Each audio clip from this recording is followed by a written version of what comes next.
हमने बनाई है, मैंने बहुत छोटी सी क्लास रखी है, 1.5-2 घंटे की, जिसके अंदर मैं स्टैटिस्टिक्स आपको पढ़ा रहा हूँ। स्टैटिस्टिक्स का पार्ट 1 और पार्ट 2 छोटे-छोटे से 2 पार्ट एक ही क्लास में मर्ज करके हमने डलवाए, जिसमें आप मीन, मॉड, मीडियन को डेफिनेशन वाइज और उसके बाद एग्जांपल के साथ समझ जाएंगे। ठीक है, एग्जांपल भी मैंने 2-2 लिए हैं, मतलब आपका टाइम भी बहुत कम लगेगा। अगर आप 2x स्पीड पे देखेंगे तो 1 घंटे में, क्योंकि स्टैटिस्टिक्स से सवाल आने की पूरी उम्मीद है। प्रोबेबिलिटी में पहले पढ़ा चुका हूँ और बाकी के टॉपिक मैं ए टू जेड क्वांट 2.0 में और ए टू जेड क्वांट में पढ़ा चुका था। यही 2 नए टॉपिक थे जो मैंने आज से खत्म कर दिए, तो 1 घंटा जरूर दीजिएगा। फिर मिलेंगे इसी हंसी और उत्साह और उमंग के साथ, ए टू जेड क्वांट फिर से शुरू करेंगे और तहलका मचा देंगे। इतने बेहतरीन तरीके से गणित पढ़ेंगे और इस बार ये टारगेट लेके चलेंगे कि हमें मेंस तक का इंतजार ही ना करना पड़े उससे पहले ही। और सबसे बड़ी चीज, हमें कल से आइडिया भी मिल जाएगा कि कैसा पेपर आना है, तो अगर कुछ चेंजेस हमें करने होंगे।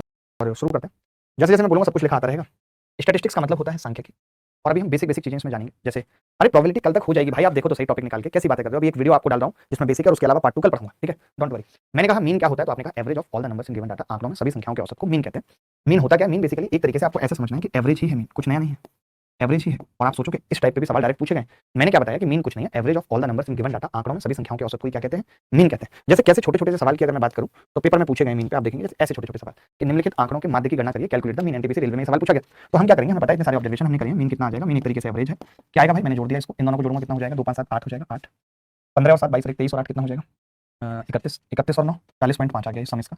कितने ऑब्जर्वेशन है? 1 2 3 4 5 5, तो 5 8 40, 8.10 आंसर ऑफ दिस सवाल। यानी ऐसे ऐसे सवाल मीन पे पूछे गए। मीन मतलब एवरेज। अगर मीन पूछा जाता है तो आप क्या करेंगे? सीधे एवरेज निकाल देंगे और आपको कुछ करना ही नहीं है। बोलो भाई, अगर मैं गलत कह रहा हूं तो मुझे बता दो। अगर मैं गलत कह रहा हूं तो मुझे बता दो कि हाँ जी आप गलत कह रहे हो।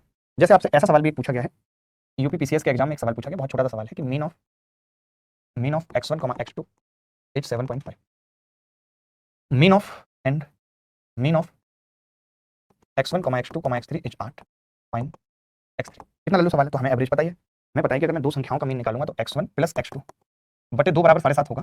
यानी मैं यहाँ से कह सकता हूँ कि x1 प्लस x2 15 है। तो यहाँ से मैं बता सकता हूँ अगर इसमें से इसको घटा दूं, इसमें से इसको घटा दूं, तो मैं कह सकता हूँ x3 कितना आ जाएगा? 24 में से 15 गए, ये उत्तर है। ऐसे छोटे छोटे सवाल भी हम पढ़ेंगे। मैंने सिर्फ आपको क्या बताया मीन। अगर किसी बच्चे को मीन नहीं समझ में आया तो वो दोबारा समझ ले कि आज की क्लास में हम स्टैटिस्टिक्स का बेसिक, जो कि उसकी इंपॉर्टेंट टर्मिनोलॉजी एसएससी ने दी है अपने सिलेबस में, वो पढ़ रहे हैं। और वो क्या है? ठीक है, वो है कि मीन क्या होता है? Average of all the numbers in given data, आंकड़ों में सभी संख्याओं का औसत निकलता है कैसे? सम ऑफ ऑब्जर्वेशन बटे टोटल नंबर ऑफ ऑब्जर्वेशन से क्या निकलता है? मीन निकलता है। किसी को डाउट है यहाँ तक? अगर स्पॉटलेक टैबलेट मिल सकती है, मेडिकल स्टोर खुला है तो मंगवाना एक बार। स्पॉटलेक आप देखेंगे। माध्यिका क्या है? मीडियन मतलब माध्यिका। माध्यिका कैसे निकलती है? Median is the middle number when we arrange the data in ascending order. अगर हम संख्याओं को असेंडिंग ऑर्डर में लिख देते हैं, ध्यान से समझना, अगर हम संख्याओं को असेंडिंग ऑर्डर यानी बढ़ते हुए क्रम में लिख देते हैं, तो जो बीच वाली संख्या होगी वो मीडियन होगी। ये भी एक तरीके से एवरेज ही आप देख रहे होंगे, लेकिन क्या है वो ग्रुप डेटा यानी इंटरवल के लिए अलग होता है। बट अगर नॉर्मली डेटा दिया हुआ है तो मीडियन क्या है? Is the middle number. अगर हम डेटा को बढ़ते हुए क्रम में लिख दें, बढ़ते हुए क्रम में लिख दें डेटा को, तो वो क्या बन जाएगा? माध्यिका बन जाएगी। डाटा को आरोही क्रम में व्यवस्थित करने पर यानी बढ़ते हुए क्रम में व्यवस्थित करने पर मध्य संख्या क्या कहलाती है? माध्यिका कहलाती है। ठीक है, number of observation is even. अगर ये कह रहा हूं मैं नंबर ऑफ ऑब्जर्वेशन इवन है, तो आपको पता है 2 टर्म होंगी मिडिल में। जैसे मैं यहाँ पे लिख देता हूँ, जैसे मान लेते हैं 2 4 6 8, ऐसे 2 टर्म होंगी। तो टोटल टर्म कितनी है? टोटल टर्म 4 है। तो 4 का मतलब 4/2, एक तो सेकंड टर्म और एक 4/2 प्लस एक थर्ड टर्म का एवरेज निकाल देंगे। 4 और 6 का एवरेज कितना आएगा? 5 5 क्या हो जाएगी? यही मैंने लिखा है कि टोटल टर्म n है, तो n/2 term plus n/2 plus 1 term और बटा 2, ये क्या आ जाएगी? मीडियन आ जाएगी। बात क्लियर है? बोलो भाई बात क्लियर है कि नहीं? इसको एवरेज से मत समझना, वो एवरेज तभी है जैसे मैंने 2 4 6 8 लिखा है। अगर 2 4 6 8 ना हो, आप समझो ऐसे हो 1 5 और 7 और 10 मान लेते हैं। तो अब इनका गैप सेम नहीं है, लेकिन फिर भी हम मीडियन निकाल सकते हैं। कौन कौन से टर्म? 5 प्लस 7/2 मीडियन क्या होगी? अंतर समझ में आ रहा है? इसका मीन 6 नहीं होगा। मीन कितना होगा? 10 और 7 17 और 1 18 और 5 23/4। 23/4 मीन होगा, लेकिन मीडियन क्या है? 7। जब हम संख्याओं को बढ़ते हुए क्रम में लिख दें तो दो बीच वाली संख्याओं का औसत क्या होता है? मीडियन। और अगर नंबर ऑफ ऑब्जर्वेशन ऑड है तो मीडियन क्या होगी? n + 1/2। यानी फिर आसान है चीजें। कैसे? 5 6 7 ऐसे है तो ये वाला n + 1/2, यानी कि टोटल टर्म कितनी होगी? 3 3 + 1 4/2। सेकंड टर्म क्या है? मीडियन। अगर मैंने लिखा 5 4 है 18 27 29, मीडियन क्या है? 18। लेकिन एवरेज नहीं 18, मीन नहीं 18। ये बात समझिए नहीं समझे? ये बात समझ में आई नहीं आई? अंतर समझ में आया मीन और मीडियन में? नहीं। स्टैटिस्टिक्स पढ़ रहे हैं, मीन कुछ नहीं है, सिंपल है। Average of all the numbers in given data mean होता है। मीन सम ऑफ ऑब्जर्वेशन बटे टोटल नंबर ऑफ ऑब्जर्वेशन। जैसे अगर मैं यहाँ पे बात करूँ, मैंने लिखा 2 4 6 8 ऐसे लिखा हुआ है, तो इसका मीन पता है क्या होगा? इसका मीन 5 होगा। इसमें नहीं पानी है, इसका मीन 5 होगा। ठीक है, और इसका मीडियन भी 5 होगा। वो कोइंसिडेंट है क्योंकि ये सीक्वेंस में। लेकिन अगर ऐसे लिखी हुई है संख्या 1 3 8 11 ऐसे लिखी हुई, अब आप अगर सोचो कि इसका एवरेज क्या होगा, मीन क्या होगा, तो अब हम नहीं निकाल सकते बीच वाले टर्म से। अब हमें जोड़ना पड़ेगा 11 8 19 और 1 20 और 3 23/4 तो मीन होगा। लेकिन मीडियन की बात करूँ तो 3 + 8/2 11/2 होगा। ये मीडियन है और ये मीन है। मीन में सीधे जोड़ के भाग कर दो। इसमें आपको पहले क्या करना पड़ेगा? असेंडिंग ऑर्डर में लिखना पड़ेगा। अभी इतना समझ में आया तो नहीं? बताओ इतना समझ में आया कि नहीं? बताओ अंतर पता चला कि नहीं पता चला कि मीन क्या है और मीडियन क्या है? ये बताओ। अब देखिए बात क्या है कि जहां ग्रुप डेटा होता है, कई लोगों को ये ग्रुप डेटा नहीं पता होगा क्या होता है, तो मैंने लिखा है डेटा और information in form of groups. जैसे ग्रुप्स में दे रखी है क्या क्या हुआ है कि 0 से लेकर 10 साल वाले लोग 3 चॉकलेट खाते हैं, उनकी फ्रीक्वेंसी, या 0 से 10 साल में कितने लोग हैं। मान लेते हैं कि यहाँ पे लोगों की एज दे रखी है 8 साल 9 साल और 7 साल लोगों की एज है। उसके बाद 12 है 13 है 16 17 है 18 19 है। तो मैं ये देख पा रहा हूँ कि 0 से लेकर के 10 साल के बीच में। तो अब मीडियन कैसे निकलेगी? अगर इस टाइप का सवाल है तब मीडियन कैसे निकलेगी? तो मीडियन का फॉर्मूला है, ध्यान से समझना, lm + n/2 - f/fm × i। एक एक बात लिखी हुई है। n क्या है? Total frequency.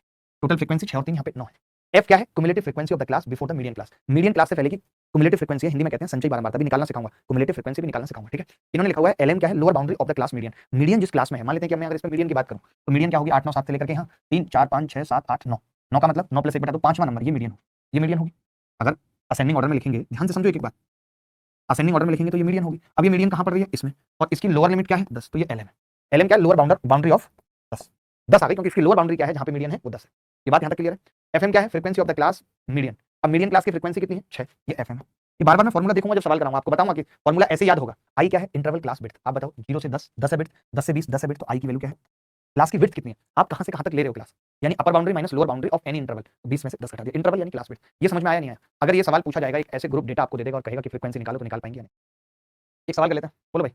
अभी मैंने 3-4 बातें बताई हैं, देखो अभी तक मैंने कुछ नहीं बताया, अभी मैंने 3-4 बातें बताई हैं, देखो अभी तक मैंने कुछ नहीं बताया, अभी मैंने इतनी बात बताई। मीन क्या होता है, आपको मीन अच्छे से समझ में आ गया था। मैंने मीन मीडियन में डिफरेंस भी बताया कि मीडियन क्या होती है, median is the middle number when we are in the data in ascending order. उसके बाद मैंने कहा कि ग्रुप डेटा अगर दिया हुआ है तब मीडियन का फॉर्मूला क्या है, क्योंकि सवाल अगर 3 नंबर में आएगा तो यही पूछेगा LM, LM के बारे में मैंने बताया, प्लस n/2 माइनस f बटे FM। आई FM क्या है, क्युमुलेटिव फ्रीक्वेंसी, नहीं frequency of the class median, f क्या है cumulative frequency, n total frequency, और आई इंटरवल यानी क्लास की विड्थ, LM क्या है lower boundary of the class median. अगर इस पे एक एग्जांपल करा दिया जाए तो कैसा रहेगा, और एक एग्जांपल से इसको समझते हैं भाई, ठीक है।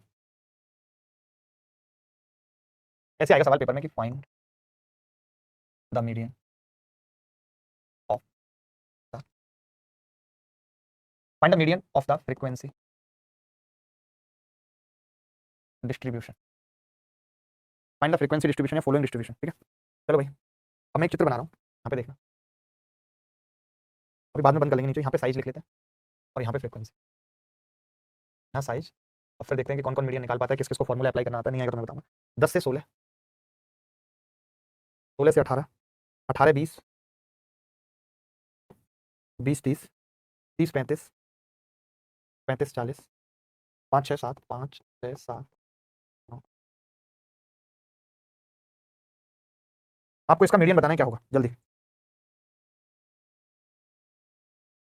देखिए मीडियन पूछ रहा है, इस फ्रीक्वेंसी डिस्ट्रीब्यूशन का साइज दे दिया 10 से 16, 16 से 18 फ्रीक्वेंसी दे दी, 5 6 7 8 9 10, सब मीडियन पूछ रहा है। देखते हैं कि कौन कौन इस पे फॉर्मूला लगा के उत्तर बता सकता है, तो बताओ जल्दी। चलो भाई मैं बताता हूँ, देखो कुछ करना नहीं है, बस हम क्या करेंगे यहीं पे इसकी क्युमुलेटिव फ्रीक्वेंसी का, क्युमुलेटिव का मतलब ये होता है सम, क्युमुलेटिव फ्रीक्वेंसी का एक और कॉलम बना लेंगे, क्युमुलेटिव फ्रीक्वेंसी का एक और कॉलम बना लेंगे। बहुत ध्यान से समझना होगा, एक ही सवाल से सब कुछ समझना है, नहीं समझना चाहते चले जाए, ठीक है। तो पहले तो 5 5 ही आ जाएगी, फिर 5 और 6, क्युमुलेटिव मतलब अगली वाली जोड़ना है, 11, 11 और 7 18, 18 और 8 26, 26 और 9 35, 35 और 10 45, 45 और 11 ये आ गई क्युमुलेटिव फ्रीक्वेंसी।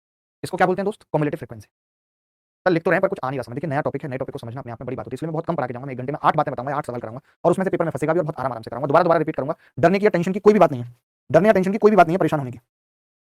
अब देखिए जैसे जैसे हमने पीछे फॉर्मूला लिखा था, समझना मैंने क्या क्या लिखा था। मैंने कहा था कि भाई मीडियन बराबर होगी, मैंने क्या लिखा था, मीडियन बराबर LM प्लस, ये लिखा था। LM के बाद में लिखा था n/2 minus f, n/2 minus f बटे FM इंटू आई। एक एक चीज आपको फॉर्मूले से करके बता, परेशान होने वाली बात नहीं है, एक एक चीज, ये मैंने फॉर्मूला लिखा था। यहाँ साहब आपने पहले क्यों नहीं कराया, ये साहब आपने पहले क्यों नहीं कराया, अमित कैसी बात कर रहे हो, पहले कब करा था, क्या पहले दिन स्टैटिस्टिक्स पढ़ा देता, और भी टॉपिक तो पढ़ाई जाता ना भाई। अब आपको पता है कि मीडियन मैंने क्या बताई थी, यहाँ देखते रहो एक मिनट, n की वैल्यू मैंने क्या बताई थी, एक चीज देखो कि टोटल फ्रीक्वेंसी कितनी है, टोटल फ्रीक्वेंसी। तो कोई बच्चा मुझे बता सकता है यहाँ पे टोटल फ्रीक्वेंसी, अगर मैं इन सबको जोड़ूंगा तो वही आ जाएगी, तो लास्ट में 56 है। देखो 6 और 5 11 और 7 18 और 8 26 और 9 35 और 10 45 और 11, यानी टोटल फ्रीक्वेंसी n कितनी है, n यहाँ पे कितनी है, बोलो ये बात क्लियर है सबको, n56 क्लियर है सबको, ऐसा कोई बच्चा जिसको n56 क्लियर नहीं है।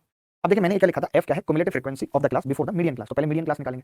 Frequency of the median class क्या है, FM है, I क्या है, इंटरवल है, LM क्या है, लोअर। तो अब मैं आपसे पूछना चाहता हूं कि frequency of the median class कितनी है, आप में से कोई बता सकता है, मुझे कोई FM बता सकता है, FM बता सकता है frequency of the median class कितनी है, जल्दी देख के बताओ frequency of the median class.